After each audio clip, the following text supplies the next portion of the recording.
YouTube, it's Lee.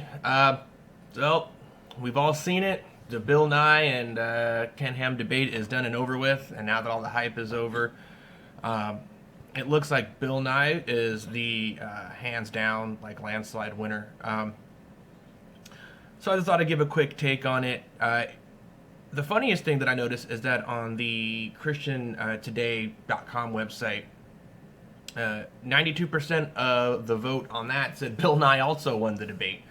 Um, and it isn't really difficult to see why. If you really just sort of shorten it, like condense their points, it's Bill Nye just had a metric shit ton of facts, um, and he, is used to talking to children and teaching science. And if you didn't know, the debate took place in the Ken Ham's Creationist Museum, I believe. And so I would imagine a lot of the people that are there, were followers of his. And if they've already bought into the whole, Earth is 6,000 years old and all that stuff, then I guess it is pretty much like speaking to children because they really don't, haven't learned much. But anyway, it could be summed up as this. Bill Nye is like facts, facts, facts, science, facts. And Ken Ham goes, Bible. And then Bill Nye goes, no, but look, facts and more facts and support for those facts and science and facts and things. And Ken Ham goes, Bible. And it pretty much goes like that for a couple hours, I don't know, what the ultimate goal for Bill doing the debate was. I mean, I've read many things online where people were saying by even giving Ken Ham a forum, Bill already lost because essentially, Ken Ham is a kook, and when you give a platform to kooks, it makes them seem legitimate. And I haven't really done a whole lot of, looking into the Creationist Museum. I've seen some videos on YouTube, and I think it was featured in Bill Maher's movie Religulous that came out a few years ago. And I think that's the one with the animatronic dinosaurs, the dioramas where they live side by side with humans, and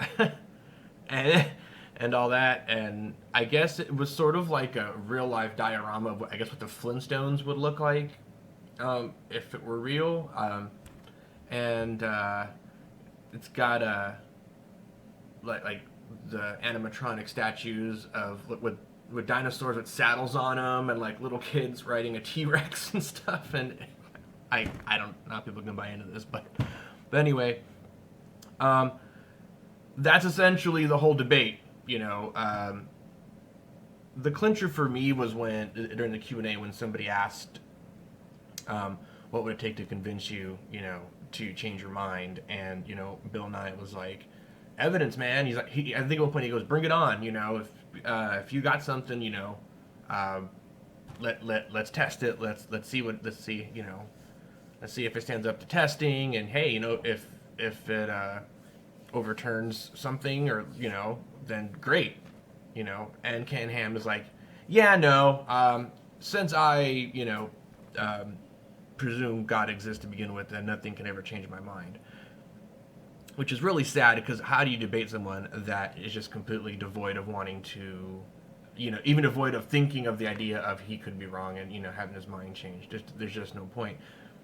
And as a side note, before I go, Ken Ham even tried to do some of this presuppositional bullshit. Like he snuck it in there, where he would say, well, Bill has to adopt my worldview to, argue against it, and there's a little bit of that in there, and I'm glad it was ignored because, who wants to get into that? I mean, I've had other videos on precept, and there's plenty on YouTube. So, anyway, that's my take on it.